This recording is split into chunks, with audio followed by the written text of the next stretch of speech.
kenikmatan yang ada di dalam surga. Tentu pembahasan ini sangat berhajat kepada keimanan, karena surga itu tidak pernah dilihat mata, didengar telinga, terlintas pun tidak, sehingga membutuhkan keimanan yang kuat tentang adanya surga. Sebab kalau sesuatu yang tidak pernah dilihat, didengar atau tidak terlintas, kalau tidak punya keimanan bisa saja kurang yakin dengan adanya surga.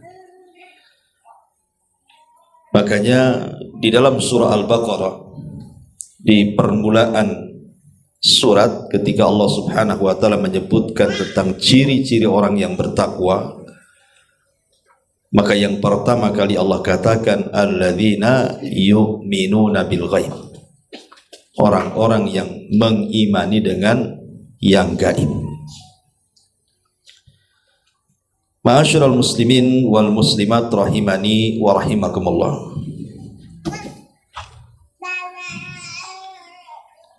Kita tahu bahwa seorang mukmin tidak mungkin kenyang untuk melakukan amal soleh sampai betul-betul kedua kakinya menginjak surga. Kalau hanya satu kaki masuk ke dalam surga, tapi kaki satunya belum masuk ke dalam surga, seorang mukmin belum puas. Itulah yang dirasakan oleh Abu Bakar Siddiq radhiyallahu anhu.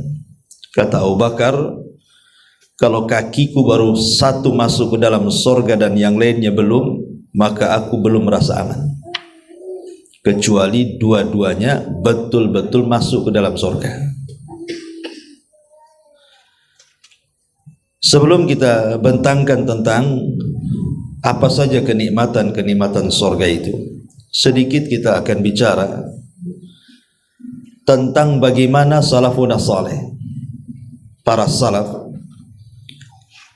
mereka sangat merindukan tentang surga.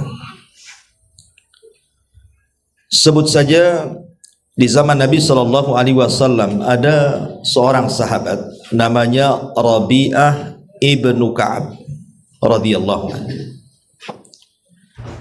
Rabi'ah ibn Ka'ab ini anak remaja, belum pun dia dewasa, masih remaja, si anak-anak.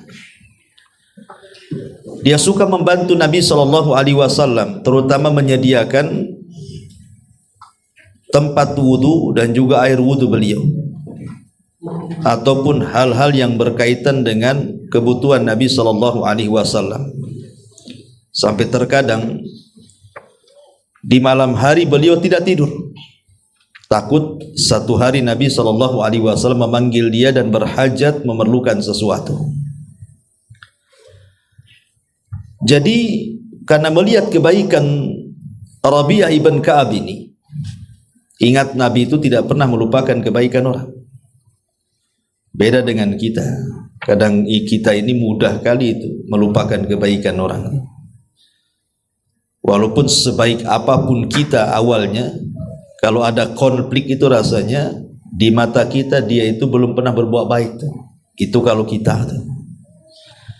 Tapi Nabi SAW mengajarkan namanya jazaul ihsan ilal ihsan. Balasan kebaikan itu ya dibalas dengan kebaikan yang sama atau lebih kalau bisa.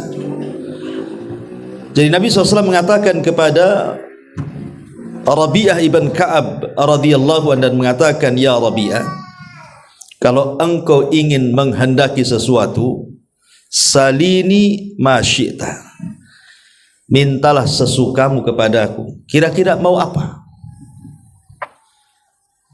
Kira-kira anak-anak remaja di zaman sekarang ini, kalau digitukan pertanyaan orang tuanya, nah, pokoknya anak SMP lah ya kan, kira-kira nih kalau abimu mau memberikan sesuatu, kau minta apa? Kira-kira minta apa tuh anak sekarang? Samsung, kan itu ya. Mintanya itu ya handphone, iPhone, Apple gitu ya. Itu anak sekarang tuh.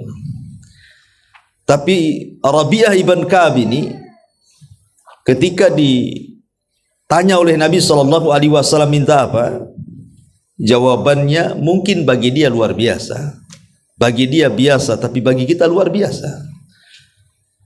Karena anak ini masih kecil, anak-anak remaja, belum pun dewasa. Dia mengatakan di hadapan Rasul, inni uridu ma'aka fil jannah. Rasul, saya hanya ingin menjadi temanmu di surga. Kan luar biasa, anak remaja ketika ditanya karena kebaikannya kepada Rasul, jawabannya inni uridu ma'aka fil jannah. Saya ingin bersamamu di surga. Maka Nabi SAW, awa ghaira dhalik, ada yang lain selain itu? Dia mengatakan tidak, hanya itu. Maka Nabi SAW mengatakan, fa inni ala nafsika bi kathratis sujud. Kalau begitu, bantulah keinginanmu dengan cara perbanyak sujud. Maksudnya perbanyak salat. Masa sejak itulah Rabi'ah ibn Ka'ab tidak pernah meninggalkan qiyamul lail. Tapi lihat, ini gambaran anak remaja loh di zaman Rasul, bukan orang tua gitu, anak remaja. Dia ingin menjadi teman Nabi SAW di surga. Ini satu kisah.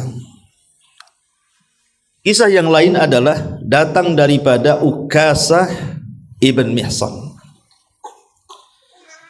Ketika Nabi SAW bermimpi, kemudian mimpinya diceritakan di hadapan para sahabat, dan mimpinya seorang Nabi tentu wahyu, di mana dia melihat umatnya di padang mahsyar, di mana umatnya adalah umat terbanyak, bahkan mengalahkan umat Nabi Musa. Umat Nabi Musa, Bani Israel itu kan banyak. Tapi rupanya umat Nabi SAW jauh lebih banyak dibandingkan Bani Israel, umatnya Nabi Musa. Kemudian dikatakan kepada Nabi SAW, di antara umatmu itu ada sab'una alfan yadkhulunal jannah bighairi hisabin wal adab. Di antara umatmu wahai Muhammad ada 70.000 yang akan masuk surga tanpa hisab dan adab. Ketika itu para sahabat Nabi SAW mengira-ngira siapa yang 70.000 itu. Ada sebagian mereka memprediksi bahwa jangan-jangan yang 70.000 itu anak-anak para sahabat yang tidak pernah menyekutukan Allah. Yang lain mengatakan ini itu macam-macam.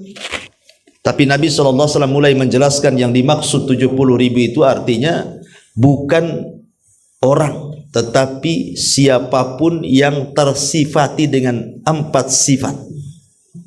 Pertama, orang-orang yang tidak minta diruqyah, alladzina la yastarqun. Yang kedua, orang-orang yang tidak diminta kai, pengobatan dengan sistem besi yang dipanaskan, wala yaktawun, tidak menggunakan kai.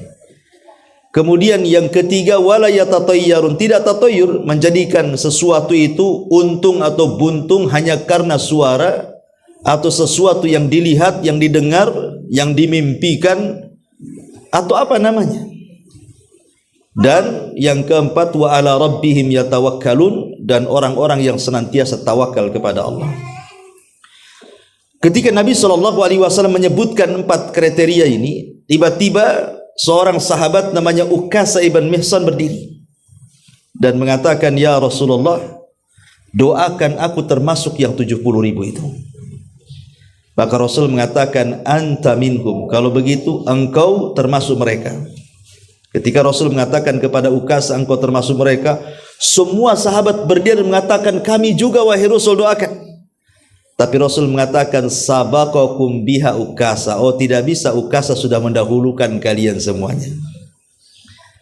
Lihat bagaimana para sahabat Nabi SAW kalau sudah disebut sorga, oh rebutan mereka, rebutan. Zaman sekarang mau disebut sorga pun nyantai-nyantai aja kan itu, karena kurang tertarik mungkin orang-orang sekarang dengan sorga ya.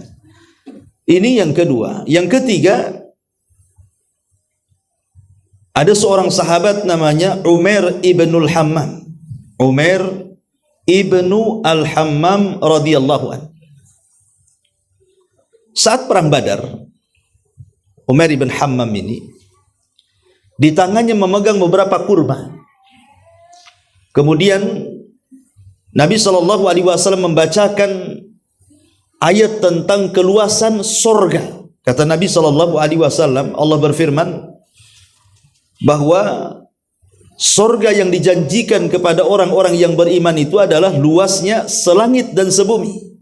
Wasari'u ila maghfiratin min rabbikum wa jannatin arduhas samawati wal ardu uiddat lil muttaqin. Bersegeralah kalian menuju ampunan Allah, karena sorga yang luasnya selangit dan sebumi itu diperuntukkan untuk hamba-hamba Allah yang bertakwa. Umair ibn Hammam ketika mendengar bahwa sorga itu seluas langit dan bumi, datang kepada Nabi dan mengatakan, Rasul, betul sorga itu seluas langit dan bumi? Kata Rasul, ya, seluas langit dan bumi. Maka kemudian Umair ibn Hammam bicara sendiri itu. Ketika itu memandang kurma yang ada di tangannya dan mengatakan, kalau seandainya kurma ini masih di tangan dan aku masih hidup setelah peperangan, tentu ini hidup yang akan melelahkan. Kemudian dibuang kurma itu, kemudian dia pun masuk ke medan perang dan faqatala faqutila, dia pun berperang dan akhirnya dia pun terbunuh mati syahid. Begitulah para sahabat Nabi SAW mendengar sorga saja semangatnya naik itu, luar biasa. Semangat para sahabat itu asal disebut sorga saja langsung naik semangatnya. Atau contoh yang lain, ada seorang sahabat namanya Amr ibn Jamuh radhiyallahu anhu. Amr ibn Jamuh ini orangnya pincang, sudah tua, pincang, ya, kakinya susah jalan. Tetapi ketika dia mendengar bahwa Nabi SAW membuka pendaftaran untuk jihad di perang Uhud, datang dia kepada Rasul karena merasa ketika Badar tidak ikut, janganlah ketika Uhud dia tidak ikut juga. Dia mengatakan, ya Rasulullah, alhiqni bil jihad, libatkan aku dalam jihad, katanya. Datang anak-anaknya Amr ibn Jamuh dan mengatakan, Rasul, jangan kau izinkan ayah kami jihad. Dia kan ada uzur, lihat jalan pun susah. Mau jihad gimana? Mau melawan musuh, jalan aja tak bisa, katanya. Pincang orangnya. Tetapi Amr ibn Jamuh dengan marah kepada anak-anaknya karena dilarang untuk jihad, dia mengatakan, tidak, saya akan tetap berangkat. Walaupun kedua kakiku pincang di dunia, saya akan injakkan kedua kakiku di sorga, katanya. Akhirnya karena bersikeras, kemudian dia pun berperang dan orang yang awal-awal mati syahid di perang Uhud. Lihat bagaimana para sahabat Nabi SAW kalau sudah disebut sorga sekali lagi, mereka semangatnya luar biasa. Tapi zaman sekarang mana ada? Umpamanya saya contohkan kata Nabi SAW, barang siapa yang membaca Qul huwallahu ahad, Allahus samad, lam yalid walam yulad walam yakul lahu kufuwan ahad 10 kali dalam sehari, maka Allah akan bangunkan satu istana di sorga. Tertarik nggak tuh mendapatkan istana di sorga? Ah, mana ada. Iya, lisannya tertarik.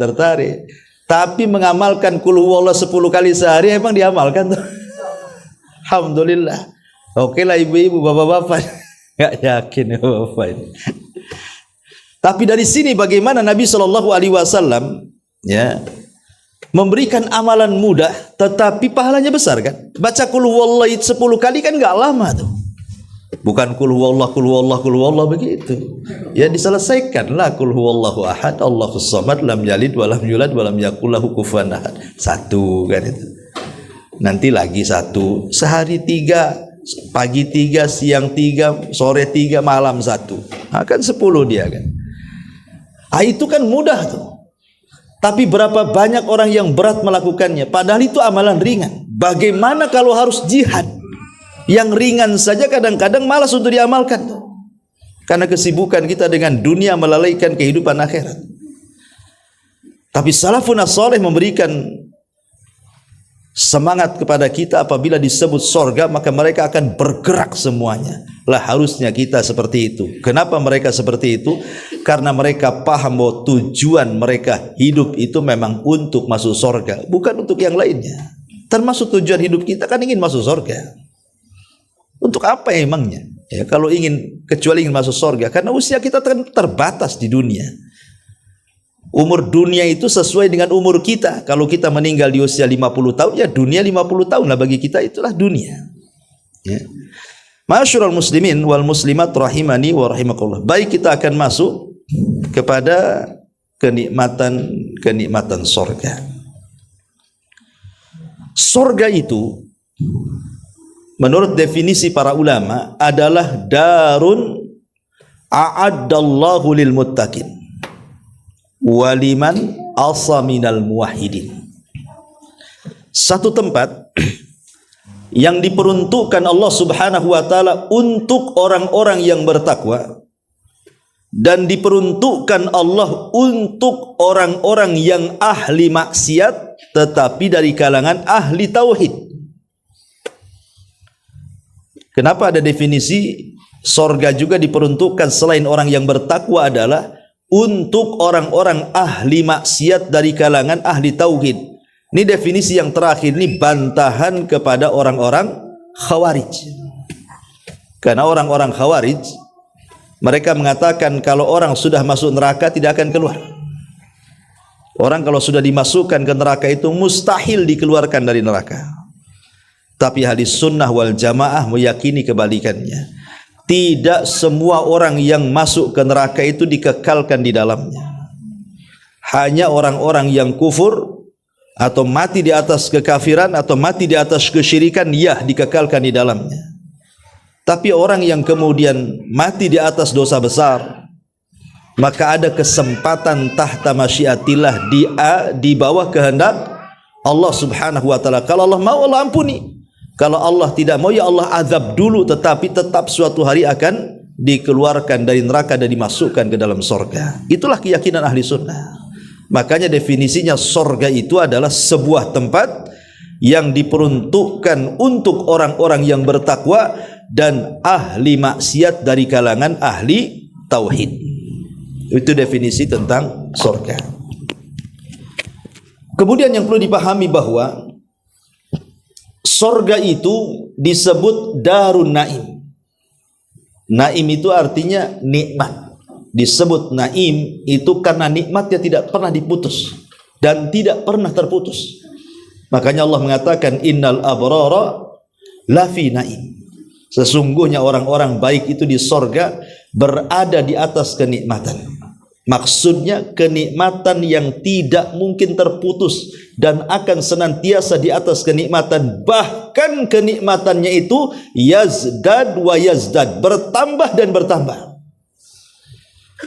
Jadi setiap harinya itu bertambah. Mau makan, setiap hari makin lezat makanannya. Mau minum, setiap hari makin lezat minumannya. Mau memandang sesuatu pemandangan, makin indahlah view-nya. Semakin hari makin indah. Termasuk memandang pasangan, suami mandang istri, istri mandang suami. Tidak akan pernah bosan karena semakin hari itu semakin cantik, semakin tampan. Coba sekarang. Ya, mungkin yang usia-usia 50, dulu waktu 20 tahun mandang istri masih cantik lah kan. Sekarang sudah usia 40 tahun, ya tak tahu lah kan gitu. Apalagi sudah 50 tahun, udah berkerut sana sini kan. Ya, lebih suka nengok gadis di TikTok daripada istrinya. Bosan kan itu ya. Asli dia lagi kan itu. Karena kenikmatan di dunia itu berkurang. Contoh makanan. Kalau ibu masak masakan, ketika baru dimasak itu masih hangat itu enak gitu ya, segar kan. Tapi kalau sudah dingin, ya kemudian sudah lama, apalagi sudah 1 hari 2 hari, tak bisa dimakan lah. Kadang-kadang dibuang ke tong sampah. Kalau dimakan jadi penyakit.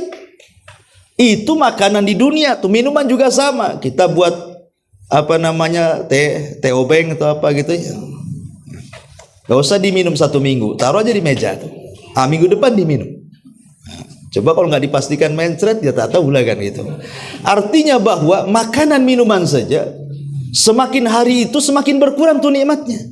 Tapi di sorga malah terbalik. Semakin hari semakin bertambah, semakin hari semakin bertambah, dan begitu seterusnya dari semua sisi.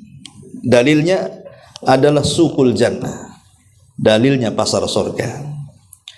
Dalam sebuah hadis yang dijelaskan di dalam hadis Nabi SAW tentang pasar sorga,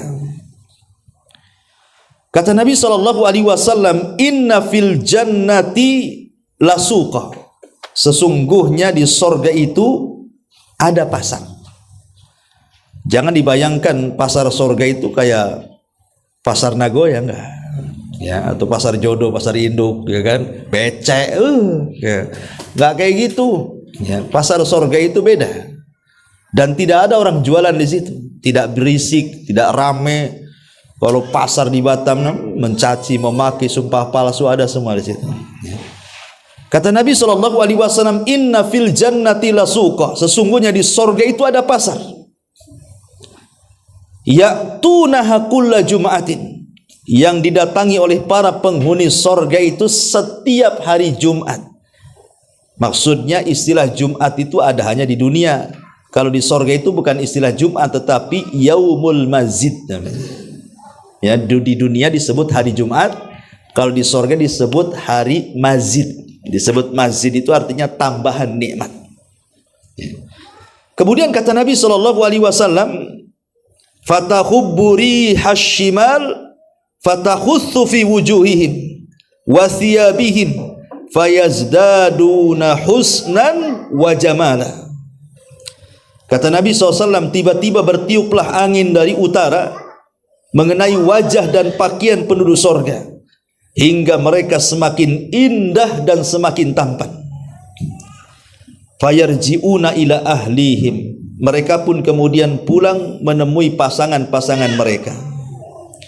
Wa qad izdadu husnan wa jamala, dan telah bertambah keindahan dan ketampanannya. Fayaqulu lahum ahluhum, ketika berjumpa dengan istrinya, dengan pasangannya, apa kata istrinya? Wallahi laqad izdaztum ba'dana husnan wa jamala, sungguh aku lihat suamiku kok semakin indah dan semakin tampan.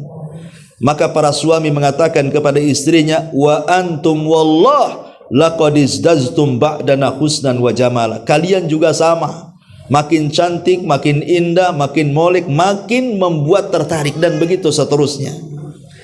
Jadi setiap hari Jumat itu ada perubahan pada diri fisik kita, baik yang laki-laki atau perempuan, ya. Dan itu cukup dengan apa? Dihempaskan angin dari utara yang membawa debu, kemudian angin itu menghempas badan dan pakaian kita, itu berubah semuanya tuh. Makin tampan setiap minggunya tuh, makin cantik, makin tampan, makin cantik. Begitulah kehidupan dunia. Makin lama di sorga makin indah. Tapi di dunia ini kan tidak. Makin lama di dunia makin gak jelas. Ya, waktu 20 tahun ngaca itu udah kepedean tuh. Sekarang mau ngaca, kacanya mau dipentung sama dia. Itu nggak pede lagi ya. Udah 40, 50 udah susah itu, lagi kerutnya susah. Ya, kalau punya duit banyak itu kalau bisa disuntik sana suntik sini sampai miring tuh mukanya tuh. Ya, penuh dengan silikon. Itu di dunia memang seperti itu. Di dunia itu tidak ada yang kekal kenikmatan. Mau makanan, mau minuman, mau pakaian, mau fisik, mau kecantikan, mau ketampanan, tidak ada yang kekal di dunia ini. Semua pasti ada masa berhentinya. Tetapi lihat penduduk sorga itu hanya perlu ke pasar, kemudian pulang dari pasar nunggu angin, kemudian keterpa angin sudah berubah semuanya. Luar biasa. Masuk pasar, keluar pasar jadi ganteng. Coba di sini ya, cari pasar, masuk pasar aja istri, makin ganteng tuh makin mengkerut. Rata-rata Bu, kalau suami diajak ke pasar itu enggak mau. Suami itu mau ngantar sampai parkiran saja biasa, ya kan? Masuk sendirilah sana kata. gitu. Karena ibu-ibu biasanya keluar dari pasar yang ditulis tadi beli, yang tidak ditulis pula banyak pula yang dibeli. Makanya stres. Laki-laki makanya jatah.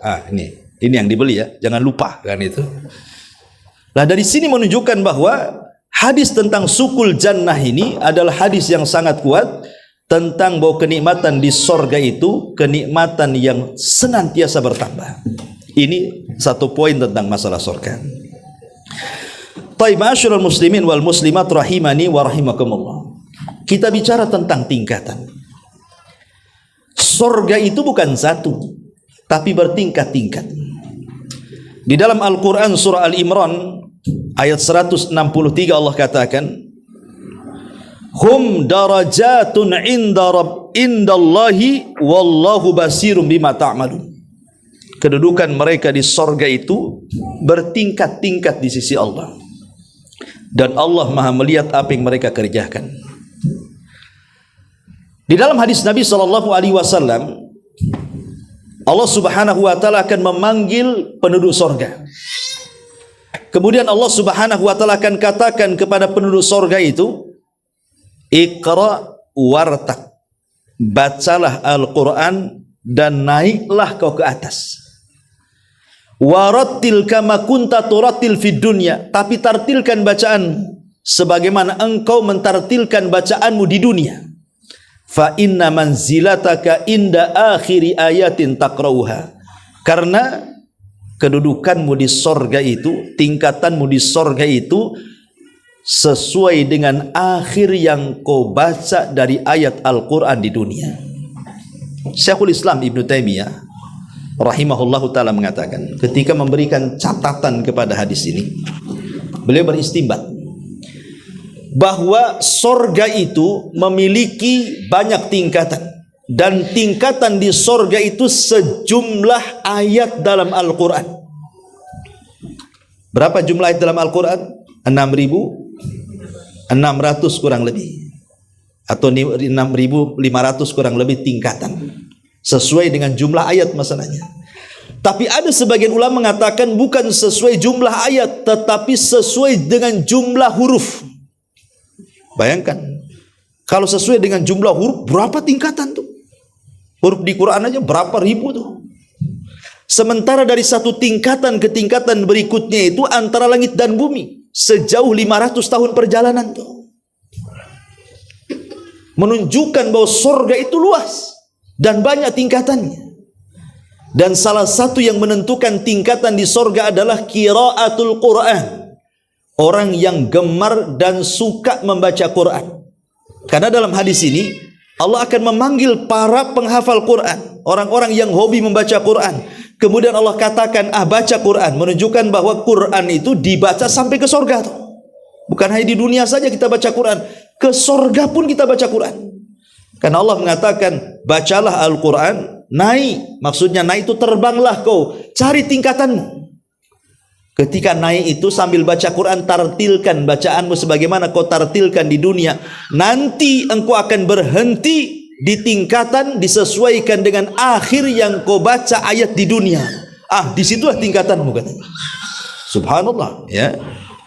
Ini tingkatan di sorga itu luar biasa. Dan tentunya makin tinggi tingkatan makin indah. Makin tinggi itu makin indah ya, tapi makin bawah ya indah juga, tapi tidak seindah dengan yang di atas. Makanya orang-orang yang dapat tingkatan surga di bawah, tidak mungkin dia naik ke atas. Tapi orang-orang yang berada di atas memungkinkan turun ke bawah. Ya, orang yang dapat tingkatan di bawah, dia tidak bisa naik ke atas. Tapi orang-orang yang ada di atas memungkinkan dia turun ke bawah. Karena nanti di surga itu, pada satu hari, satu waktu itu, seluruh penduduk sorga akan berkumpul. Semua penduduk sorga akan berkumpul di satu tempat. Kira-kira di mana? Di tingkatan keberapa? Ya di tingkatan paling rendah lah. Karena kalau berkumpul di tingkatan yang paling tinggi, yang di bawah tidak mungkin naik ke atas kan itu. Tetapi kalau perkumpulannya di sorga yang paling rendah, otomatis yang di atas pasti bisa turun ke bawah. Ya logikanya kan begitu. maka Allah Subhanahu wa taala akan datang kepada penduduk sorga di balik hijab, dan hijabnya Allah itu nur, dalam riwayat nar, cahaya ataupun api, yang kalau dibuka terbakar satu dunia ini. Tapi di sorga Allah berikan kekuatan. Ketika Allah Subhanahu wa taala bicara tu di balik hijab itu, apa kata Allah? Allah mengatakan, ini hari tambahan nikmat untuk kalian. Salini ma syi'tum hadza yaumun mazid. Mintalah sesuka kalian, ini hari tambahan nikmat untuk kalian. Penduduk sorga ini bingung, ikhwan. Kenapa bingung? Karena kenikmatan di sorga itu serendah-rendahnya saja. Orang yang terakhir keluar dari neraka dan terakhir pula masuk sorga, ketika berada di pintu sorga, dia melihat celah-celah sorga itu. Kemudian dia mengatakan, ya Rabb, masukkan aku ke sorga, masukkan aku ke sorga. Dan dia sangka sorga sudah penuh. Itu yang terakhir masuk sorga. Kemudian Allah mengatakan gini, wahai hambaku, berangan-anganlah. Kira-kira nih, mau enggak aku kasih engkau kenikmatan seolah-olah engkau jadi raja ketika engkau berada di dunia. Sebutkan raja di dunia itu siapa yang paling enak? Sulaiman? Zulkarnain atau siapa? Ya. Kemudian dia menghayal, ketika sampai mentok hafal hayalannya, kata Allah Subhanahu wa taala, aku berikan engkau 10 kali lipat dari hayalanmu, katanya. Lah, ini paling rendah tuh. Diberikan 10 kali lipat hayalannya. Bagaimana paling tinggi? Ya. Makanya kemudian mereka mengatakan, ya Rabb, alam tubayyid wujuhana wa tudkhilana al-jannah wa tubaiduna anin nar. Bukankah kau sudah memutihkan wajah kami, kau masukkan kami ke sorga, kau keluarkan kami dari neraka, apalagi kenikmatan yang lebih besar daripada ini? Cukup ya Rabb. Gimana tidak cukup? Kenikmatan sorga itu semuanya ada, ya. Tapi Allah itu karim, tetap mendesak, minta. Boleh jadi ada permintaan yang lain dari kalian. Mereka sampai bingung mau minta apa, ya. Kalau di dunia kan spontanitas tuh, nggak bingung lagi. Kira-kira minta apa? Minta uang, Ustaz. Nah, langsung, nggak ada lagi bingung-bingung. Berapa? Sekian. Itu ya jawabannya. Tapi di sorga bingung karena semua sudah ada. Tapi Allah mendesak terus, minta-minta. Akhirnya berdirilah Nabi Adam dan mengatakan, kata Adam kepada orang-orang yang ada di sorga, mintalah kepada Allah agar Allah memberikan redhonya kepada kalian. Sebab kalau Allah murka, maka Allah akan keluarkan kalian sebagaimana dulu Allah keluarkan aku dari sorga. Akhirnya seluruh penduduk sorga mengatakan, ya Rabb, mintalah keridhoanmu agar kami bisa tinggal di sorga selamanya. Maka Allah izinkan. Kemudian Allah Karim masih bertanya juga, salini ma syi'tum. Minta lagi, kira-kira apa yang kalian minta? Semua penduduk sorga bingung lagi, apa lagi ya Rabb? Sudah cukup ya Rabb. Bukankah kau sudah memutihkan wajah kami, mengeluarkan kami dari neraka, memasukkan kami ke sorga? Itu sudah cukup. Kata Allah, salini ma syi'tum, tetap minta. Didesak minta lagi apa kira-kira? Ketika itulah Nabi Musa berdiri. Kata Nabi Musa kepada penduduk sorga, mintalah kepada Allah agar kalian bisa melihat wajah Allah. Karena di dunia, kata Nabi Musa, aku pernah meminta, tapi Allah katakan, lantarani, engkau tidak bisa melihatku. Akhirnya seluruh penduduk sorga, mereka bangkit dan mengatakan, ya Rabb, perlihatkan wajahmu. Maka ketika keinginan sorga serentak, penduduk sorga mengatakan ingin melihat wajah Allah, maka Allah buka tabirnya yang merupakan cahaya atau api itu. Maka seluruh penduduk sorga mampu melihat Allah, sebagaimana Rasul mengatakan, innakum satarawna rabbakum kama tarawnal qamara lailata badrin la tudamuna syai'an li ru'yati. Kalian akan melihat Rabb kalian seperti melihat purnama, tidak berdesak-desakan sedikit pun untuk melihat wajah Allah Subhanahu wa taala. Kata penduduk sorga, demi Allah tidak ada kenikmatan terbesar melebihi ru'yatullahi azza wa jalla, melihat Allah Subhanahu wa taala. Jadi kenikmatan tertinggi di sorga itu mampu melihat sang pencipta yang menciptakan kita, Allah Subhanahu wa taala, melebihi kenikmatan sorga itu sendiri. Ini kan luar biasa, ya. Kembali bahwa di sorga itu memiliki tingkatan-tingkatan yang luar biasa, ya. Ma'asyiral muslimat wal muslimin rahimani wa rahimakumullah. Taib, ketika manusia berada di pintu-pintu sorga dan Pintu sorga itu jumlahnya berapa? 8. Pintu neraka jumlahnya 7. Kenapa pintu sorga lebih banyak dan pintu neraka sedikit? Untuk menunjukkan bahwa kasih sayang Allah lebih luas dibandingkan murkanya, bahwa ampunan Allah subhanahu wa ta'ala lebih luas dibandingkan kemarahannya. Makanya pintu sorga dilebihkan 1, pintu neraka 7, pintu sorga 8, ya. Dan pintu sorga itu disesuaikan dengan masing-masing kebiasaan aktivitas ibadah ketika di dunia. Kalau ketika di dunia dia rajin sholat, maka dia akan masuk dari pintu sholat. Kalau dia rajin puasa, maka akan masuk dari pintu Rayyan. Kalau dia ahli sedekah, maka akan masuk dari pintu sedekah. Kalau dia ahli jihad, maka akan masuk dari pintu jihad. Dan begitu seterusnya. Karena manusia itu kan di dunia ini kan ada yang dilebihkan ibadahnya dan tidak dilebihkan dari ibadah yang lainnya kan. Ada orang kalau sholat malam itu Masya Allah mudah dia bangun, mudah dia tahajud. Giliran puasa tak bisa laparan orangnya. Ada orang mudah puasa, mau puasa Daud oke, puasa Senin Kamis juga oke, mau puasa, pokoknya semua puasa bisa dia dan tidak merasa lapar. Kayaknya orang puasa sama dengan tidak puasa. Ada orang yang seperti itu, mudah puasa sunnah, tapi giliran sedekah pelit pula lah dia, ya. Kan ada orang yang seperti itu, kalau suruh puasa oke, sedekah tak bisa dia. Tapi ada juga ahli sedekah dia, Masya Allah, kalau sudah suruh sedekah, semua tempat disedekahi dia. Mau masjid, mau panti asuhan, mau pembangunan, macam-macam lah. Pokoknya disedekahi.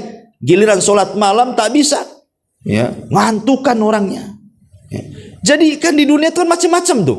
Ada orang yang dilebihkan di sini, tidak pula dilebihkan di sana. Makanya kenapa pintu sorga sesuai dengan kelebihannya. Ya, kalau kelebihannya di solat, masuk dari pintu solat. Kelebihannya di jihad, masuk dari pintu jihad. Dan begitu seterusnya, ya. Masalahnya ketika mereka sudah berada di pintu sorga, tidak ada satu pintu sorga yang terbuka.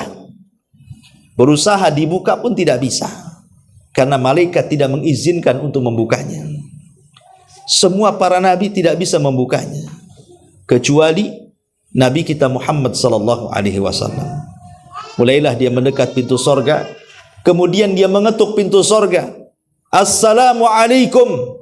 Maka kemudian malaikat Ridwan mengucapkan, menjawab salam, Waalaikumsalam, man, siapa engkau? Maka Rasul mengatakan, Ana Muhammad. Tawadhu Rasul, tidak menyebut titelnya, tidak mengatakan saya Nabi, saya Rasul, saya Ulul Azmi, tidak, saya Muhammad. Dan ini harusnya jadi pelajaran kepada kita, ya, dalam bentuk tawadhu itu ketika orang tidak menonjolkan titelnya, kedudukan dan pangkatnya. Kenalkan, saya Komjen. Namanya nggak disebut, Komjennya disebut, ya. Kenalkan saya RT, baru RT aja RT disebutkan gitu ya. Namanya nggak mau lah, saya RW, itu paling rendah, nggak usah disebut jabatan, sebut siapa namanya. Langsung saya Pak Anu, selesai. Nanti lama-lama tahu sendiri kan, oh rupanya RT dia, kan kena prank dia. Artinya bahwa Nabi SAW mengajarkan tawadu. Ketika ditanya tidak disebutkan detailnya, dia akan nanya nama. Siapa namamu? Saya RT. Loh, saya nanya nama kok malah dijawab detailnya. Jadi Rasulullah SAW sesuai pertanyaan, man, siapa? Saya Muhammad ibn Abdullah. Kemudian kata malaikat Ridwan mengatakan, bika umirtu alla aftah li ahadin qablaka ya Muhammad. Karenamu, kata malaikat Ridwan, aku dilarang Allah untuk membuka pintu sorga kecuali kau yang minta.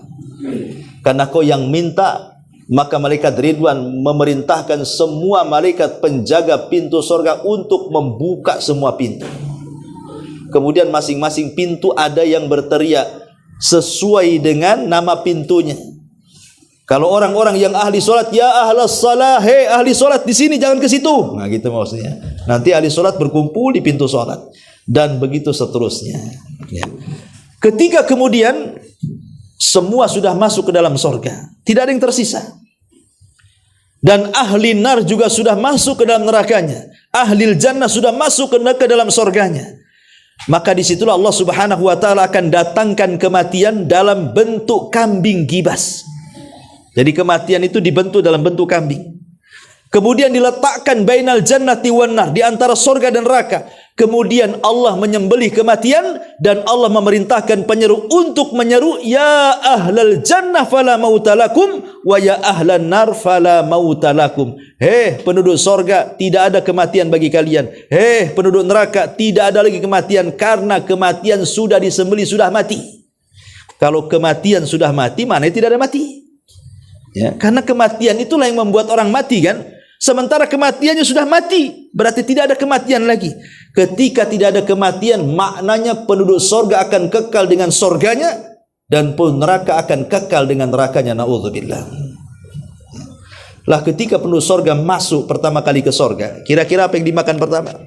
Yang pertama dimakan adalah kabidil hut, hatinya ikan paus. Ya. Itulah makanan pertama penduduk sorga. Makan hati ikan paus. Apakah paus yang ada di bumi? Enggak, beda. Bukan paus yang ada di bumi. Ya, ikan paus. Ya. Ikan paus sorga kan beda dengan ikan paus yang ada di bumi. Karena kata Abdullah ibn Abbas radhiyallahu anhuma, kemiripan sorga dengan dunia itu hanya sebatas nama, bukan sampai ke hakikatnya, tidak. Di sorga ada pisang, di bumi ada pisang, tapi rasa pisangnya beda. Di sorga ada kurma, di bumi ada kurma, tapi rasa kurmanya beda. Termasuk juga hati ikan paus. Di sorga ada hati ikan paus, di dunia ada hati ikan paus, tapi beda rasanya. Tapi ada sebagian para ulama mencari-cari hikmah, kenapa lah kan penduduk sorga kok yang pertama dikasih kok hati ikan paus? Kenapa tidak apa namanya lalapan atau ikan ayam penyet, ya. Gitu ya, atau rawon, ya ikan paus pula akan dikasih. Kenapa, apa alasannya? Ada sebagian ulama mencari-cari hikmah, kenapa hati ikan paus kok yang dikasih itu? Sebenarnya hikmah itu kita ketahui atau tidak, tetap kita harus yakin kalau itu dari Nabi, ya kita yakini kan begitu. Tapi okelah, ada orang-orang yang mencari hikmah dari kalangan para ulama. Kata mereka, kenapa mesti hati ikan paus yang pertama dimakan? Karena penduduk sorga itu yang masuk ke dalam sorga, mereka sudah melakukan perjalanan panjang yang melelahkan. Mulai dari dibangkitkan, kemudian berkumpul di padang mahsyar, kemudian ada hisab, kemudian penampakan amal, kemudian ada mizan, kemudian pengambilan catatan, kemudian ada kisos, macam-macam. Itu kan perjalanan yang sangat panjang dan melelahkan. Sehingga kemudian ketika mereka memakan hati ikan paus itu bisa kemudian menghilangkan seluruh kepenatan dan keperitan yang pernah dilaluinya. Ya, jadi hati ikan paus itu juga bisa menghilangkan semua kepenatan. Boleh jadi itu kan diantara hikmah yang dicari ulama kan.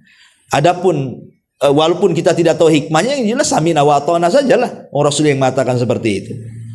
Ya, tapi kalau dikiaskan dengan dunia, hati ikan paus di dunia kan memang sangat bermanfaat kan gitu. Saya pernah baca artikel itu memang bisa menyembuhkan macam-macam penyakit tuh hati ikan paus itu. Masalahnya jaring ikan pausnya itu yang masalah itu. Mancingnya itu. Gimana caranya itu?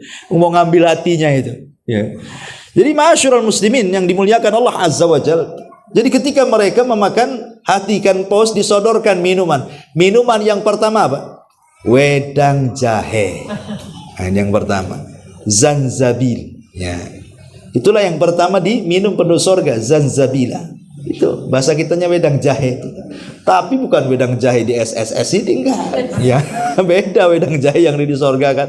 Itu hanya sekedar namanya sama tapi rasanya beda, rasanya tidak pernah dicicipi manusia. Dilihat tidak, terdengar tidak, terpikirkan pun tidak, saking lezatnya wedang jahe itu. Ya. Kemudian setelah dia makan, dia minum, dia sudah langsung mereka pulang ke istananya dan mereka mengenali istana mereka melebihi daripada rumah mereka di dunia. Saya kira nggak ada orang nyasar ke rumahnya di dunia kan. Mana ada orang nyasar, saya ini punya rumah di Tiban. Ya nggak mungkin lah saya ke Nongsa sana, rumah saya di Tiban, saya hafal rumah saya. Ya. Dan penduduk sorga itu anehnya, tidak perlu ada guide, tidak perlu tanya malaikat mana istana saya, tidak. Dia sudah hafal istananya di mana, melebihi rumahnya di dunia. Dia sudah tahu harus kemana. Itulah luar biasanya. Ya. Ketika kemudian dia melihat rumahnya, masya Allah, di situ sudah berbagai macam keindahan dan kenikmatan yang Allah Subhanahu wa taala sodorkan kepada kita. Makanya kenikmatan penduduk sorga itu berbagai macam. Kalau boleh saya singkat. Pertama, Allah Subhanahu wa taala berikan kepada kita nikmat badan. Badan kita dimanjakan betul-betul di sorga itu. Mulai dari makanan yang lezat, minumannya yang enak, kasurnya yang empuk, istananya yang megah. Pokoknya nikmat badan luar biasa. Ya. Apapun yang kita makan, apapun yang kita minum itu luar biasa. Sampai-sampai Allah Subhanahu wa taala mengatakan, "Wa fiha ma tashtahil anfus wa taladzul a'yun wa antum fiha khalidun." Dan di dalam sorga itu terdapat segala apa yang diinginkan oleh hati dari semua pandangan mata yang indah, dan kamu akan kekal di dalamnya. Di bumi ini kadang-kadang kita ingin makan sesuatu, ya, kayak orang ketagihan atau kayak orang ngidam kan, itu pengen lah apa ya, kayaknya pengen karedok umpamanya kan, ya, cari-cari lah di marketplace, kok ke marketplace pula ya, apa di COD itu kan, nampaklah gambar karedok tuh, langsung dipesan, pas dimakan tidak sesuai selera. Wah, aneh, karedoknya kok jadi pecal katanya umpamanya kan. Kadang-kadang itu sudah benar barangnya, tapi rasanya pula lari. Itu di dunia kan, pengen sesuatu, ketika dimakan gak sesuatu itu beda pula dengan yang kita inginkan. Kok aneh rasanya ini. Ini bukan karedok, ini rawon ini. Umpamanya kan. Jadi sesuatu yang diinginkan di dunia ini terkadang tidak sebagaimana yang dikehendaki. Tapi kalau di surga itu menginginkan sesuatu, ya memang itu yang datang keinginannya. Makanya Allah mengatakan, wa fiha ma tashtahil anfus. Dan di dalamnya surga itu terdapat segala apa yang diinginkan dihadirkan di hadapannya. Wah. Terkadang kita menginginkan sesuatu, sulit pula lah, ternyata tidak ada barangnya, tidak ada minumannya, tidak ada makanannya. Macam-macam di dunia ini. Tidak semua keinginan terkabulkan, tapi di sorga semua keinginan dikabulkan. Itulah hebatnya sorga. Ya, jadi nikmat badannya tercukupi. Kemudian yang kedua, nikmat hati. Dan ini sebesar-besar nikmat. Allah katakan dalam Al-Quran, wa naza'na ma fi sudurihim min ghillin ikhwana. Kami cabut perasaan penduduk sorga itu, semua penyakit-penyakit hati, dari dengki, dari hasad, dari marah, dari dendam, tidak ada. Seolah-olah mereka satu hati. Seperti apa? Seperti hati burung, kata Rasul. Kaqalbi tairin. Jadi penduduk sorga itu cuma satu hati, seperti hati burung. Kenapa Rasul mengistilahkan dengan hati burung? Kata Imam Nawawi rahimahullahu ta'ala, hati burung itu ada 3 perkara. Pertama, lembut. Ya, hati burung itu lembut. Burung itu lembut. Ya. Maka penduduk sorga itu hatinya selembut burung, selembut hati burung. Kemudian yang kedua, burung itu makhluk yang paling tawakal. Makanya Rasul kalau mencontohkan tentang tawakal, mesti yang dicontohkan burung. Apa kata Rasul? Lau antum tatawakkaluna 'ala Allah haqqa tawakkulih la ruziktum kama yurzaqut thair. Kalau kalian betul-betul tawakal, maka kalian akan diberikan rizki seperti burung yang aku berikan rizki. Keluar dari sarangnya lapar, kembali sudah kenyang dan bisa memberi makan anak-anaknya. Ya. Ini yang kedua, hati burung itu hati yang paling tawakal. Dan tawakal itu hakikat kelapangan dada. Orang yang kalau tawakal kepada Allah, tidak akan ada sedihnya, walaupun kena musibah apapun. Ya. Orang tawakal itu nggak akan sedihnya. Dan itulah penduduk sorga bahagia selamanya. Kemudian yang ketiga, hati burung itu, kata Imam Nawawi, dipenuhi rasa takut. Makanya kenapa burung itu takut meninggalkan anak-anaknya. Artinya bahwa penduduk sorga itu dipenuhi dengan rasa takut kepada Allah Azza wa Jal. Pertama, lembut hatinya. Kedua, tawakalnya kuat. Dan ketika rasa takutnya sangat kencang kepada Allah. Itulah hati penduduk sorga itu. 3 perkara ini. Ya. Tapi hati kita ini tidak seperti hati penduduk sorga. Terkadang Jangankan lagi diomongin, nggak diomongin saja, kawan diam itu sudah suudon kita. Kok diam ya dia sama saya? Kenapa? Apa salah saya? Nah, udah suudon tuh kita tuh. Padahal mungkin dia ada masalah, ya kan? Kemudian dia tidak menyapa kita, akhirnya kita suudon. Apalagi kalau dia sampai menghina kita, oh makin marahlah kita. Ya. Tapi di sorga tidak ada, hatinya betul-betul terjaga. Di dunia ini tidak bisa orang menjaga hati, karena hati di dunia ini pasti suatu ketika akan disakiti. Gak mungkin hati di dunia itu tidak akan tersakiti. Pasti satu hari akan disakiti. Sehebat apapun orang mengobati hati itu, pasti akan luka kembali. Begitulah hati. Makanya kenapa kalau orang sakit hati itu penuh dengan dosa, tapi kalau orang sakit badan itu bisa penuh dengan pahala. Pamannya saya sakit badan, entah badan kena penyakit apa, kemudian saya sabar dan mengharap pahala, maka dengan kesabaran penyakit badan yang ada pada badan itu berdampak pahala yang banyak. Tapi kalau yang sakitnya bukan sakit badan tapi hati yang sakit, justru banyak dosa. Karena sakit hati ini berdampak buruk, hasad, dendam, ya kan, dengki, itu kan penyakit hati itu. Ini membawa dosa semua tuh. Ya, makanya kenapa para ulama mengatakan dengan kata istilah yang bisa memperbaiki hati itu hanya Allah. Tapi memperbaiki badan itu bisa kita perbaiki sendiri. Ya contohnya orang-orang yang umpamanya dulu kulitnya hitam, kemudian dioperasi jadi putih, kan bisa.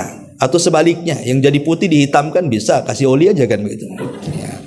Atau mungkin yang dulunya mulutnya sumbing atau giginya jongos ke depan, bawa ke dokter dioperasi, jadi cantik dia. Ya, dikasih kawat bangunan itu. Ya. Banyak di giginya tuh. Kawat besi itu. Subhanallah kan. Jadi kalau mermak-mermak badan itu semua orang bisa kan? Tapi siapa yang bisa memermak hati? Nggak bisa. Ya. Badan ini bisa kita bersihkan, lantai kita bisa bersihkan. Kita cari beli Baiklin saja, sebentar kita pel itu bersih. Nah mungkin hati dibersihkan dengan Baiklin, minum Baiklin supaya bersih hatinya, patilah kan itu. Jadi, tapi orang surga itu karena memang itu pusat daripada kenikmatan, memang nikmat sekali. Dibuat satu hati penduduk surga itu, satu penduduk surga dibuat satu hati, seperti hati buruk. Maka ini sorga itu tidak pernah ada orang sakit hati. Yang sakit hati itu di dunia. Kalau orang masih sakit hati berarti di dunia. Kalau sudah masuk sorga nggak akan ada sakit hati. Ya, ini yang kedua. Yang ketiga pikiran. Di sorga itu pikiran kita plong. Ya. Tapi di dunia itu subhanallah, mikir sedikit saja stres. Ada masalah dengan pasangan stres kan itu ya. Stres, sampai ada lagunya stres gitu ya. Ya naudzubillah gitu ya. Jadi di dunia ini pikiran kita ini mudah stres, tapi di sorga nggak ada. Di sorga itu plong pikiran itu, nggak kepikiran hutang di sorga tuh, karena nggak ada orang hutangi di sana. Di sorga mana ada penduduknya punya hutang? Nggak ada debt collector. Debt collector udah masuk neraka masalahnya. Jadi nggak bisa masuk sorga. Tenang, orang masuk sorga nggak mungkin debt collector masuk sorga kan itu. Artinya bahwa pikiran penduduk sorga itu memang plong luar biasa. Lain dengan penduduk neraka, stres. Ya mau makannya nggak bisa. Ya. Intinya bahwa ini kenikmatan yang ketiga, pikiran Allah berikan kenikmatan. Kemudian termasuk juga panca indera, mata juga diberikan kenikmatan sendiri, telinga diberikan kenikmatan sendiri, lisan diberikan kenikmatan sendiri, penciuman, subhanallah. Ya. Bayangkan mata dimanjakan di sorga. Kenapa? Sorga itu kan penuh dengan taman-taman. Makanya ada istilah kata Nabi SAW, apabila kalian lewat di taman-taman sorga, idza marartum biriyadil jannah, kalau kalian lewat di taman-taman sorga, farta, singgah di situ, farta ufiha, singgah di situ. Artinya bahwa sorga itu taman, dan kita lihat kan taman-taman itu kalau dibentuk dengan cara yang indah, dengan miniatur yang bagus gitu ya, dengan bunga-bunga dan macam-macamnya, itu apalagi surga. Pandangan kita ini kayaknya dimanjakan dengan penglihatan yang luar biasa. Belum lagi tempat-tempat di atas. Ya, ada satu ghurab itu disebutkan dalam hadis itu, di mana yura dhahiruha batinuha wa batinuha dhahiruha. Jadi nampak dari luar ke dalam, dari dalam keluar, artinya rumah kaca. Dan itu ada di atas. Dari situ kita bisa memandang semua keindahan sorga. Betul-betul mata kita dinikmati. Kemudian telinga tidak pernah melihat, mendengar perkataan-perkataan yang berbau dosa. Perkataan-perkataan yang tidak ada faedahnya. Semua perkataan ahli sorga itu adalah salam keselamatan. Makanya sorga itu Darussalam. Ya, dia tempat keselamatan. Karena selamat pendengaran kita, tidak ada yang membuli kita, menggibah kita, menghina kita, macam-macam tidak ada. Omongin kita nggak ada. Kalau kita masih diomongi, berarti masih di dunia tuh. Kalau di sorga nggak ada. Yang ngomongin kita sudah masuk neraka, Bu, tenang. Ya, jadi nggak ada orang yang ngomong kita. Ya. Ini mata, telinga, lisan. Ya. Lisan kita pun tidak ada, karena begini ya. Orang kalau mengucapkan kalimat yang tidak baik, kotor, orang yang mengucapkannya saja terkadang menyesal. Kenapa lah aku tadi ngomong begitu? Orang yang mendengarnya tersakiti. Duh, kurang ajar dia ngomong sama saya tentang ini. Ya. Kemudian pikirannya akhirnya kepikiran mau minta maaf, malu. Nah, itulah kadang-kadang orang yang mengeluarkan kalimat kotor aja dia menyesal tuh. Tapi kalau orang mengeluarkan kalimat-kalimat baik, yang ngomongnya saja kayaknya plong, senang. Yang dengarnya kadang-kadang nikmat sekali, pengenlah ketemu dia, enak, itu ucapannya baik, ramah orang itu. Ya. Dan setiap hari pengen berjumpa dan ngobrol. Nah, itulah dari omongan saja. Kadang-kadang kalau dia baik, itu kita merasa nikmat yang ngomong.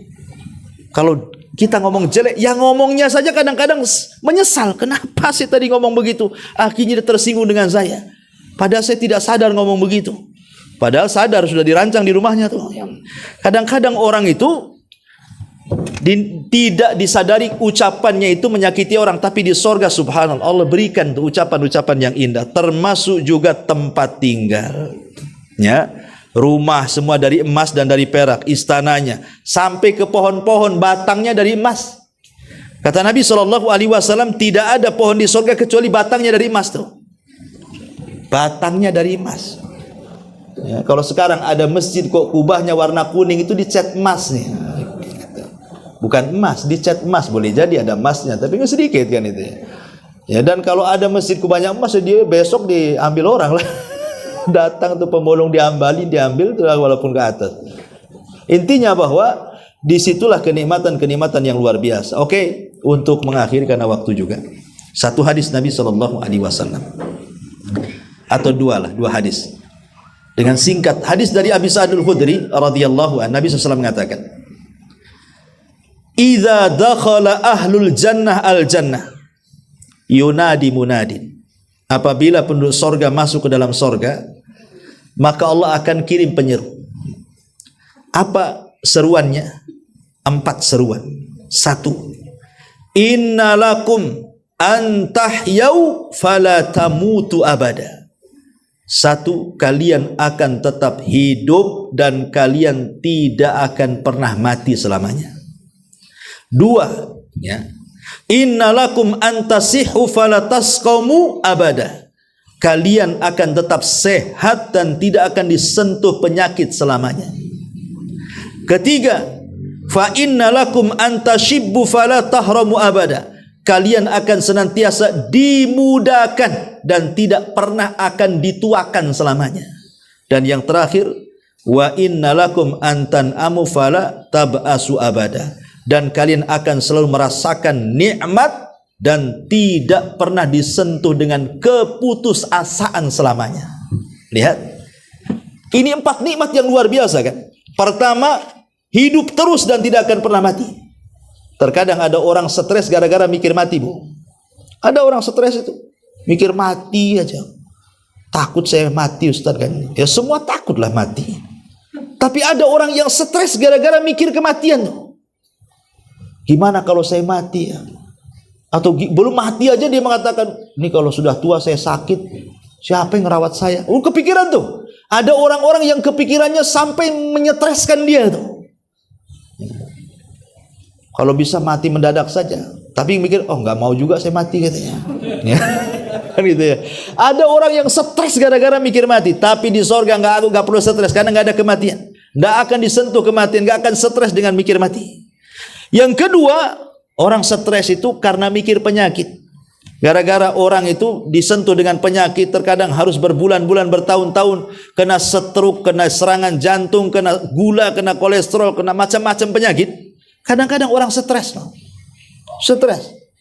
Bahkan dia berdoa, ya Allah, sudahlah, lebih baik saya mati. Saya kasihan melihat keluarga saya merawat saya. Ya, makanya sering saya katakan, kadang-kadang orang sakit itu sakitnya nggak seberapa, tapi sakit hatinya yang lebih besar daripada sakit badannya. Maksudnya gimana? Dia sakit nih. Awal sakit, Masya Allah, yang berkunjung sama dia banyak. Kawan-kawannya nengok, masih ada lah kan gitu. Saudara-saudaranya masih nengok, masih bagus gitu. Masih terhibur lah dia. Tapi sampai kapan lah orang mengunjungi orang sakit itu? Saya sakit aja, antum sekali aja mengunjungi saya itu. Kadang enggak kan begitu. Mungkin kalau mati 2 kali lah itu. Jadi awal sama akhir aja kan gitu ya. Sebenarnya orang sakit itu bukan gara-gara sakitnya, tapi gara-gara nggak dikunjungi. Itu makin sakit itu. Karena orang kalau diuji oleh Allah dengan penyakit itu, apalagi penyakitnya parah, ujung-ujungnya yang menemani dia cuman orang yang dekat dengan dia. Mungkin suaminya atau mungkin istrinya. Itu pun kalau setia. Ya. Dan kebanyakan tidak setia tuh kadang-kadang. Udah lama terbaring istri, bagus kawin lagi kan. Atau terbalik istri ini, suami yang didorong-dorong, dorong aja biar mati katanya, biar kawin lagi. Kan itu ya. Karena lo orang awam kadang-kadang seperti itu, otaknya udah jelek saja. Ya. Jadi kadang-kadang itulah yang menemani kita itu kalau tidak setia, makanya dari sekarang itu cari istri yang baik. Cari suami yang baik. Karena di saat kita sakit hanya mereka yang bisa merawat. Siapa lagi? Kalau bukan mereka yang merawat. Ya. Orang lain tidak mungkin. Teman itu datang 1 kali 2 kali saja. Selebihnya lupa dengan kita. Apalagi kalau sudah sering kelamaan sakit, jarang hadir. Mungkin kita hanya diomongin saja. Kasihan si Anu itu sakit. Iya, diomongin di warung kopi saja. Gak mau datang ke rumahnya tuh. Hanya kasihan-kasihan gitu saja ngomongnya. Nah, jadi tapi di sorga kata Rasul, kalian akan sehat terus dan tidak akan disentuh penyakit. Ya. Bahkan kalian tidak akan pernah tua. Ini yang membuat ibu-ibu stres kalau sudah usia 50 tahun. Ya. Apalagi kalau suami udah mulai dingin, ada apalah dengan saya ini kayaknya. Ya. Kadang-kadang stres, saking stresnya ibu-ibu ini kadang-kadang menghabiskan uang supaya tetap cantik. Makanya suntik sana suntik sini bu ya. Akhirnya gembung sana gembung sini, bukan makin cantik ya kan? Makin gembung akhirnya. Lah dari sini menunjukkan bahwa salah satu yang membuat orang stres itu karena tua. Tapi di sorga tidak ada tua. Sampai ada orang nenek-nenek di zaman Rasul datang kepada Rasul, Rasul ada nggak nenek-nenek di sorga? Kata Rasul, mana ada nenek-nenek di sorga katanya. Nangislah nenek ini, disangka dia tidak masuk sorga. Akhirnya Rasul katakan, bilang sama nenek itu, bukan berarti nenek itu tak masuk sorga. Tidak ada nenek-nenek di sorga, itu maksudnya. Artinya di sorga itu muda, usianya 32 sampai 33. Itu segitu sepadan di situ. Ya, dan itu perkasa-perkasanya orang itu 33 sampai 34 itu. Ya. Kemudian yang terakhir, tidak akan ada putus asa, nikmat terus. Ya. Di dunia ini kan mudah putus asa, mikir ekonomi putus asa, mikir kesehatan putus asa, mikir anak orang tua, mikir masalah banyak putus asa. Di sorga nggak ada putus asa. Kemudian hadis yang terakhir, Nabi SAW mengatakan dari Abi Hurairah radhiyallahu an, dari Nabi SAW, "Idza inna ahlal jannati ya'kuluna fiha wa yashrabuna wa la yatfuluna wa la yabuluna wa la yataghawwatuna wa la yamtakhituna qalu fama balu ta'am qala jusha wa rashkhun karashhil miski yalhamuna at-tasbiha wat tahmida kama tulhimuna nafsa." Kata Nabi SAW, sesungguhnya penduduk sorga itu makan dan minum di dalamnya. Mereka tidak meludah, 1. Mereka tidak kencing, 2. Mereka tidak buang air besar, 3. Mereka tidak mengeluarkan dahak, 4. Dan para sahabat bertanya, lalu orang makan minum tidak buang hajat itu kemana perginya? Makanya ada orang yang tanya, Ustaz, di sorga itu ada toilet Ustaz, katanya. Ada toilet katanya. Ini jawabannya, yang nggak ada di sorga toilet, ngapain cari toilet di sorga? Kan gitu. Cari toiletnya di sini nih, banyak toilet di dunia. Kata Nabi SAW bersabda, buang hajatnya diganti dengan sendawa dan keringat sewangi misik. Ya, kata Rasul, buang hajatnya itu sendawa. Ya, dan juga dikeluarkan dengan cara berkeringat. Keringatnya bau misik. Subhanallah ya. Mereka diilhamkan bertasbih dan bertahmid sebagaimana kalian bernafas. Ya. Jadi makan terus, minum terus, tapi tidak pernah buang hajat. Coba bayangkan di dunia ya, makan, minum, tidak buang hajat, apa nggak jadi penyakit tuh? Jadi kembung kan? Ada orang berak keras itu sampai stres tuh. Oh, nggak keluar-keluar sampai akhirnya diobati ke dokter juga tuh. Itu di dunia. Makan terus, minum terus bahaya kalau nggak buang hajat. Tapi di sorga subhanallah, buang hajatnya sudah keringat, keringatnya pula bau misik. Kalau buang hajat kita kan baunya sesuai yang kita makan, Bu ya. Jengkol lain lagi baunya, petai lain lagi ya, sesuai dengan yang kita makan lah intinya. Tapi kalau di dunia, di sorga itu luar biasa, semua misik. Ya, artinya tidak ada toilet, ya itulah keringatnya. Dan keringatnya aja wanginya luar biasa. Ya, kemudian sendawa itu saja. Ya, kadang-kadang kita ini kalau umpamanya lagi kumpul bersama orang, tiba-tiba ada orang buang dahak kecerot gitu kan, karena jijik kita, kadang-kadang mau muntah kita dibuatnya. Tapi di sorga nggak ada orang buang dahak sembarangan itu. Keluar dahak pun tidak, meludah pun tidak, apalagi keluar dahak meludah aja tidak, kencing tidak, berak tidak. Itulah luar biasa menurut sorga itu. Tetapi dari semua uraian ini sebenarnya bagian kecil daripada keindahan sorga. Yang ingin saya nasihatkan, bahwa masuk ke dalam sorga itu sebenarnya bagi perempuan itu lebih mudah dibandingkan bagi laki-laki. Asal terpenuhi 4 kriteria saja. Kata Nabi SAW, "Idza shallatil mar'atu khamsaha." Kalau wanita itu dia menjaga sholat 5 waktu, terutama kalau sudah tahu kebiasaan haidnya mau datang tuh, kan tahulah di akhir-akhir bulan mesti tahulah mama ini kan kapan mau haid. Maka kalau dia sudah tahu bahwa ini bulan-bulan atau tanggal-tanggal mau haid, dia jaga sholat 5 waktunya. Takutnya waktu-waktunya sudah mendekati haid, dia mengulur-ulurkan waktu sholat, haid pula, itu sengaja dia meninggalkan sholat jadinya kan berdosa. Ya. Maka Rasul mengatakan jaga sholat 5 waktu. Wasamat syahroha, dan dia menjaga puasa Ramadannya. Setiap wanita pasti punya hutang setiap Ramadan itu. Tidak mungkin tidak punya hutang. Baik safar ataupun mukim pasti punya hutang karena keluar darah haid. Masalahnya itulah kadang-kadang hutang sama orang jarang dibayar, hutang sama Allah juga dilambat-lambati, nunggulah tahun depan. Sampai bulan Sya'ban baru ingat, oh iya Ramadan kemarin belum dibayar katanya. Ya kan? Itu di awal Sya'ban kadang-kadang nggak cepat dibayar. Udah dekat-dekat Ramadan berikutnya baru sibuk mau dibayar. Seminggu lagi mau Ramadan itu, baru dibayar. Tahu-tahu pas dibayar keluar lagi haid. Nah, utanglah 2 tahun dia. Ya. Makanya kenapa jangan meremehkan qada Ramadan.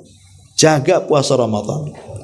Kemudian yang ketiga kata Nabi SAW, wa shamat syahraha wa ata'at ba'laha. Kemudian taat kepada suaminya. Rasul pernah masuk ke dalam neraka. Ternyata penghuninya banyak perempuan. Ketika ditanya Rasul, apakah dia tidak sholat? Oh, rajin sholat.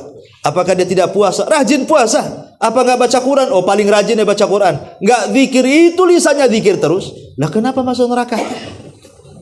Kemudian Rasul mengatakan karena dia kufur dengan suaminya. Maksud kufur dengan suami itu apa? Kalau suaminya berlaku kebaikan 1 tahun, kemudian dia melakukan 1 kesalahan, maka dia akan mengatakan engkau tidak pernah berbuat baik kepada aku katanya. Dengan bahasa lain, abang ini nggak pernah ngasih perhatian katanya. Gimana nggak ngasih perhatian? Rumah dikasih, ya gaji bulanan ada. Sementara suami pontang-panting nggak ada perhatian, dikasih rumah, dikasih makan, dikasih rizki, nafkah, itu perhatian apalagi? Itu selain perhatian itu apalagi? Maunya ucapan, milih mana? Ucapan saya sayang tapi nggak dikasih duit, atau dikasih duit tak pernah ngucap sayang? Milih mana, Bu? Kan ada suami yang sulit tuh, ngomong mesra kan sulit, tapi uangnya keluar terus. Ya. Tapi ada orang yang gombalnya itu 100%. Ya, gombal mukio itu istilahnya apa? Kan itu. Tapi kalau disuruh minta duit, meditnya itu setengah mati, setengah dewa. Nggak mau keluar duitnya itu kan. Tinggal milih kan. Mau dua-duanya ya nggak bisa. Ini kan pilihan. Ya harus milih lah kan itu. Jadi sayang atau tidak sayang pasangan itu bukan dari lisan, Bu, tapi lihat dari tanggung jawab. Ya, kalau dia sudah ngasih nafkah lahirnya, ngasih nafkah batinnya, ngasih nafkah pendidikannya, apalagi? Ya, hidup itu kan untuk itu. Karena lisan itu kan terkadang beda dengan perbuatan, kayak orang munafik itu. Orang munafik itu, mereka mengatakan amanna billah, kami beriman kepada Allah Subhanahu wa taala, tapi perbuatannya wa ma hum bimu'minin, mereka tidak beriman. Jadi perbuatannya menyelisih lisannya. Itulah orang munafik. Tapi orang yang beriman tidak mungkin menyelisih ucapan dengan perbuatannya. Makanya Nabi SAW kemudian menasihati kepada para wanita, kalau ingin masuk surga taati suaminya, kemudian jaga kehormatannya. Kalau suami lagi pergi kan di rumah ada barang-barang suami, ada anak-anak dari suaminya, jaga hartanya, jaga anaknya, jaga kehormatannya. Jangan suami lagi safar kemana, ketemu kawannya, untunglah kau punya suami, suamiku loh, ini kan kurang ajar istri kayak gini. Suaminya nggak ada, dijelek-jelekan suaminya kan. Harusnya nggak apa-apa, pamannya suaminya tidak sebaik yang ibu rasakan, tapi bilang sama orang, Masya Allah, tidak ada suami yang paling baik kecuali suamiku, padahal paling jelek itu suaminya. Ya, nggak masalah, Bu, kayak gitu. Karena memang dilarang, tidak boleh menjelek-jelekan suami di hadapan orang. Cukuplah ibu yang merasakan sabarnya ibu dengan keperitan kepada suami, justru itu jalan ke sorga. Karena kalau tidak pernah disakiti suami, Bu, ibu tidak punya amalan sabar nantinya. Ya, tapi kalau ibu suka disakiti, sabar, itulah yang menjadikan ibu masuk surga.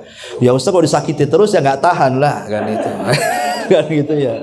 Maksudnya kata Nabi SAW kepada wanita berkulit hitam itu, apa kata Rasul? Fa in tasbiri falakil jannah. Kalau engkau mau sabar, maka engkau dapat surga. Kalau kau mau sabar, ya. Artinya bahwa kebanyakan wanita masuk surga itu karena kesabaran. Karena kesabaran mereka. Karena mereka kan aktivitas lebih banyak di rumah dibandingkan laki-laki yang di luar. Ya. Intinya bahwa masuk surga itu sebenarnya mudah bagi yang tahu ilmunya. Tapi bagi yang tidak tahu ilmunya akan sulit orang itu masuk surga. Karena ada istilah orang Arab mengatakan tarjun najata walam tasliku masalikaha innas safinata la tajri alal yabasi. Engkau ingin mengharap masuk surga tapi tidak tahu cara jalan keluarnya. Jalannya kemana dia tidak paham. Mana mungkin kapal laut berjalan di padang pasir. Artinya ya harus berjalan di laut. Itu bagi orang yang tahu ilmunya. Maka teruslah belajar. Karena dengan ilmu itulah seseorang bisa memudahkan masuk surga. Saya tutup dengan hadis Nabi SAW. Man salaka tariqan yaltamisu fihi ilma sahalallahu bihi tariqan ilal jannah. Barang siapa yang meniti sebuah jalan dalam rangka mencari ilmu agama, maka Allah mudahkan jalannya menuju surga.